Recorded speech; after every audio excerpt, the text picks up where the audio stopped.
Halo anak-anak, berjumpa lagi bersama Bapak dalam pembahasan materi tematik. Ya, pada kesempatan kali ini kita akan mempelajari tentang gangguan kesehatan pada organ peredaran darah. Tentunya pembelajaran sebelumnya kalian sudah belajar dan memahami tentang sistem peredaran darah. Nah, kali ini kita akan membahas gangguan apa saja pada sistem peredaran darah.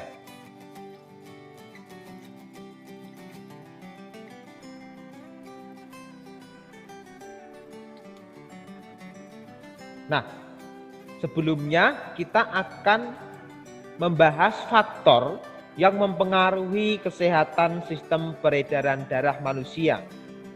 Tentunya ada beberapa faktor yang bisa mempengaruhi kesehatan sistem peredaran darah. Yang pertama adalah faktor gaya hidup. Seseorang yang memiliki gaya hidup yang kurang baik, misalnya mengonsumsi makanan berlemak secara berlebihan, tidur larut malam, dan jarang berolahraga, akan berpotensi terkena gangguan pada sistem peredaran darah.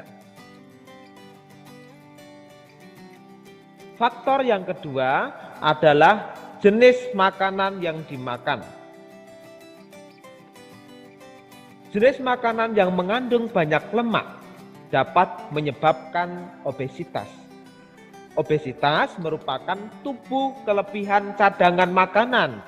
Hal ini dapat meningkatkan penumpukan lemak di dalam pembuluh darah yang dapat memicu terjadinya misalnya hipertensi dan jantung koroner.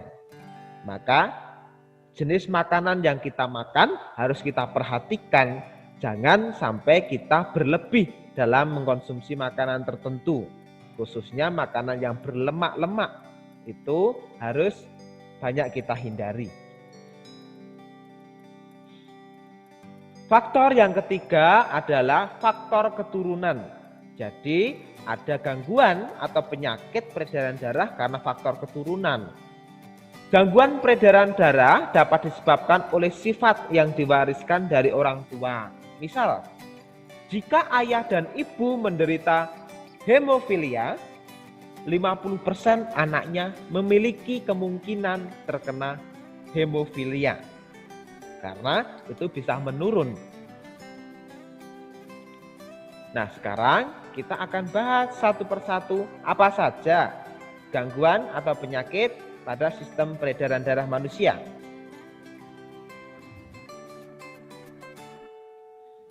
Yang pertama, jantung koroner. Jantung koroner merupakan penyumbatan pada pembuluh darah oleh berbagai macam zat. Misalnya penyumbatan karena lemak dan zat kapur. Nah, ini adalah gambar pembuluh darah yang normal. Kemudian yang di bawahnya itu yang pembuluh darahnya tertutup atau tersumbat oleh lemak atau zat kapur, sehingga peredaran darah menjadi tidak lancar, menyebabkan jantung koroner. Nah, gejala pada umumnya, gejala jantung koroner adalah dada terasa sakit, rasa sakit pada bagian lengan dan punggung, napas terasa pendek, kepala mudah pusing, cepat lelah. Itu adalah gejala jantung koroner. Kemudian, bagaimana cara mencegah jantung koroner? Yang harus kita lakukan supaya kita bisa mencegah jantung koroner adalah melakukan olahraga dan istirahat secara teratur, menjaga pola makan sehari-hari, menghindari minum-minuman beralkohol, menghentikan kebiasaan merokok, dan menghindari stres yang berlebih. Kemudian yang keenam, menjaga berat badan dalam kondisi ideal. Gangguan yang kedua adalah stroke. Penyebab stroke sama dengan jantung koroner, yaitu penyempitan pembuluh darah. Akibat penyempitan pembuluh darah menyebabkan kurangnya asupan oksigen di otak, sehingga bisa menyebabkan stroke. Gejala awal penyakit stroke adalah penurunan salah satu fungsi bagian tubuh secara mendadak. Misalnya pada bagian tangan dan kaki yang tiba-tiba susah digerakkan. Mungkin kalian sudah pernah melihat seseorang yang terkena stroke, ya. Di bagian tertentu dalam tubuhnya atau bisa separuh dari tubuhnya tidak bisa digerakkan, akhirnya tidak bisa berjalan. Kemudian bisa juga mulutnya susah untuk digunakan untuk bicara. Itu orang yang terkena stroke. Gangguan penglihatan secara tiba-tiba. Yang ketiga, sering kali mengalami sakit kepala yang hebat. Keempat, mulai mudah tersedak di tengah mengkonsumsi makanan. Yang kelima, sering kesemutan di area tubuh tertentu. Itu adalah gejala penyakit stroke. Bagaimana cara mencegah penyakit stroke? Tentunya yang harus kita lakukan adalah menjaga pola makan, kemudian menghindari rokok dan alkohol, olahraga yang teratur, istirahat yang cukup, dan kita menghindari stres.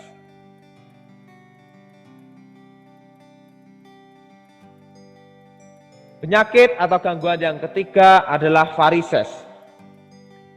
Varises merupakan suatu keadaan di mana pembuluh darah balik atau vena mengalami pelebaran dan terpuntir. Gangguan ini biasanya terjadi di daerah kaki. Nah, ini anak-anak gambarnya seperti ini, ya. Jadi seperti terjadi penumpukan otot. Nah, ini pembuluh darah, ya, yang mengalami pelebaran sehingga seperti ini gambarnya, ya. Nah, orang yang mengalami varises ini kakinya akan terlihat seperti ini. Gejala varises, muncul benjolan pada kulit berwarna keunguan. Di sekitar benjolan terasa pegal, panas, dan perih. Yang ketiga, sering mengalami lelah di bagian tungkai. Itu adalah gejala penyakit varises. Upaya pencegahan agar tidak terkena varises.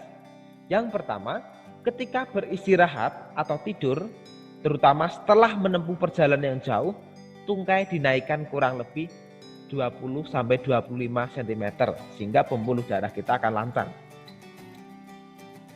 Yang kedua, menghindari berat badan yang berlebih. Yang ketiga, menghindari berdiri terlalu lama. Yang keempat, berolahraga secara teratur. Yang kelima, menghindari pemakaian sepatu dengan hak tinggi, khususnya bagi para wanita. Yang keempat adalah gangguan atau penyakit anemia. Apa itu anemia? Anemia merupakan penyakit yang disebabkan oleh kurangnya sel darah merah dalam tubuh. Kekurangan sel darah merah bisa terjadi karena pendarahan yang hebat, kekurangan zat besi, gangguan pembuatan sel darah merah pada tulang. Intinya, anemia itu kekurangan sel darah merah dalam tubuh. Gejala anemia adalah tubuh terasa lesu, muka pucat, dan sering mengalami kepala pusing. Bagaimana upaya mencegah anemia? Mengkonsumsi makanan yang kaya zat besi. Contoh makanan yang kaya zat besi adalah bayam, telur, kacang-kacangan, ikan, dan daging sapi, seperti pada gambar di bawah ini.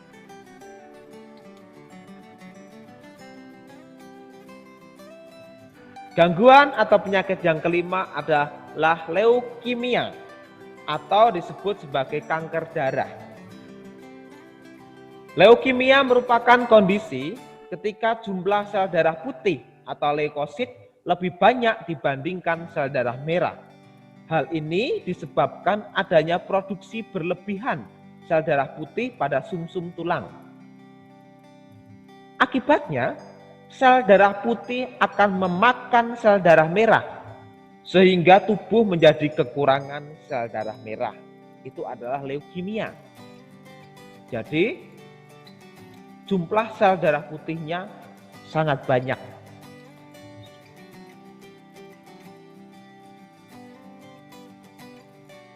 Penyakit atau gangguan yang keenam adalah demam berdarah.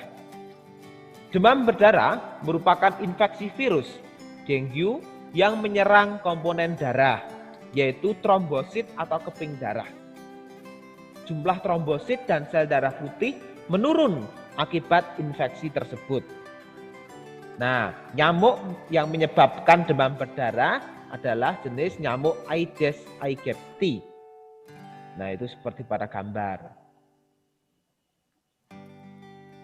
Upaya pencegahan demam berdarah, kita harus menerapkan pola hidup sehat seperti makan makanan bergizi, olahraga teratur, cukup istirahat dan tidur. Kemudian rutin menguras penampungan air. Bisa juga dengan melakukan fogging atau penyemprotan area rumah dengan obat nyamuk. Jangan biarkan di sekeliling kita ada air yang menggenang terlalu lama, karena melalui genangan air itu nyamuk sangat senang. Di dalam air itu nyamuk bisa bertelur, kemudian bisa mengembangbiakkan telur tersebut. Makanya kita harus menghindari ada genangan-genangan di sekitar rumah kita. Penyakit yang ke-6 adalah hipertensi atau sering disebut darah tinggi. Hipertensi itu darah tinggi. Hipertensi merupakan kondisi ketika tekanan darah di dalam arteri meningkat. Nah, cirinya tekanan darah berada di atas 120/80 mm. Berarti kalau tekanan darahnya diukur oleh dokter misalnya 120/80 melebihi angka itu, berarti bisa dikatakan sebagai hipertensi atau darah tinggi. Penyebabnya adalah usia lanjut, gaya hidup tidak sehat karena sering mengkonsumsi makanan yang mengandung lemak, alkohol, kolesterol, dan garam secara berlebihan. Kemudian juga bisa disebabkan karena jarang olahraga dan stres. Gejala hipertensi: sakit kepala yang hebat, kelelahan, pendarahan dari hidung, mual, muntah, dan sesak napas. Upaya mencegah hipertensi: yang pertama, menghindari mengonsumsi minuman beralkohol dan makanan berlemak yang mengandung kolesterol yang tinggi. Berolahraga secara teratur. 3. Menghindari kebiasaan merokok. 4. Menjauhkan diri dari hal-hal yang dapat memicu stres. Itu adalah hal-hal yang dapat kita lakukan untuk mencegah hipertensi. Penyakit atau gangguan yang ke-7 adalah hipotensi atau tekanan darah rendah. Kalau hipertensi, tekanan darah tinggi. Kalau hipotensi, hipo ya, itu tekanan darah rendah. Merupakan kondisi ketika tekanan darah di dalam pembuluh arteri menurun, yaitu lebih rendah dari 90/60 mm. Nah, penyebab hipotensi adalah faktor usia, kondisi cuaca, dan efek samping obat-obatan. Gejala hipotensi: sering pusing, sering menguap, penglihatan terkadang kurang jelas atau berkunang-kunang karena kekurangan darah, keringat dingin, cepat lelah dan tidak bertenaga. Kemudian yang ke-6, denyut nadi lemah. Itu adalah gejala hipotensi. Tambah satu lagi, tampak pucat. Itu orang yang mengalami darah rendah atau hipotensi. Cara mengatasi hipotensi: minum air putih yang cukup antara 8-10 gelas per hari. Mengkonsumsi minuman yang dapat meningkatkan tekanan darah. Yang ketiga, mengkonsumsi makanan yang cukup mengandung garam, sehingga darahnya bisa naik. Yang keempat, tentunya yang harus selalu kita lakukan adalah berolahraga secara teratur dan rutin. Penyakit yang kedelapan adalah hemofilia.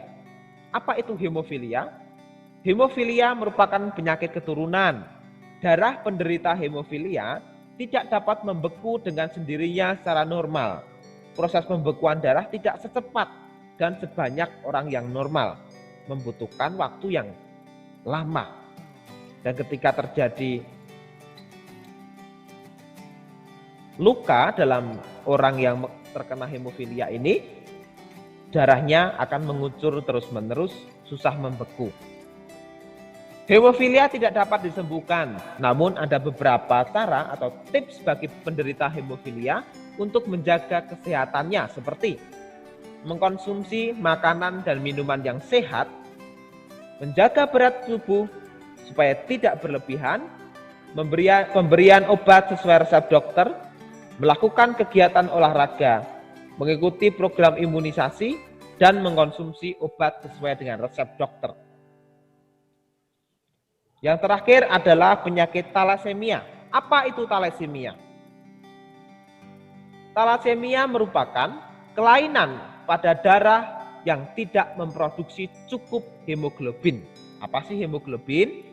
Hemoglobin merupakan protein pembentuk sel darah merah yang berguna untuk mengikat oksigen dan membawa ke seluruh tubuh. Jadi, untuk penderita talasemia ini, pada darah tidak cukup untuk memproduksi hemoglobin. Gejalanya, terdapat benjolan di perut jika diraba, sel darah merah tidak berfungsi dengan baik dan mudah rusak. Yang ketiga, mudah merasa lelah. Yang keempat, lemah. Tubuh terasa lemah dan tidak berdaya. Kemudian juga diiringi dengan sesak nafas. Itu adalah gejala talasemia. Selanjutnya, yang keenam, mengalami anemia. Cara pencegahan talasemia yang bisa dilakukan adalah konsumsi makanan dengan nutrisi tinggi, menghindari makanan yang mengandung zat besi, dan mengurangi konsumsi vitamin C. Itu sesuai dengan saran dokter. Demikian anak-anak pembahasan tentang beberapa gangguan atau penyakit pada peredaran darah manusia. Semoga kalian dapat memahami dan materi ini menambah pengetahuan kalian, sehingga kalian semakin memiliki pengetahuan yang luas tentang tubuh kalian dan tentang penyakit atau gejala yang ada di dalam tubuh manusia. Terima kasih.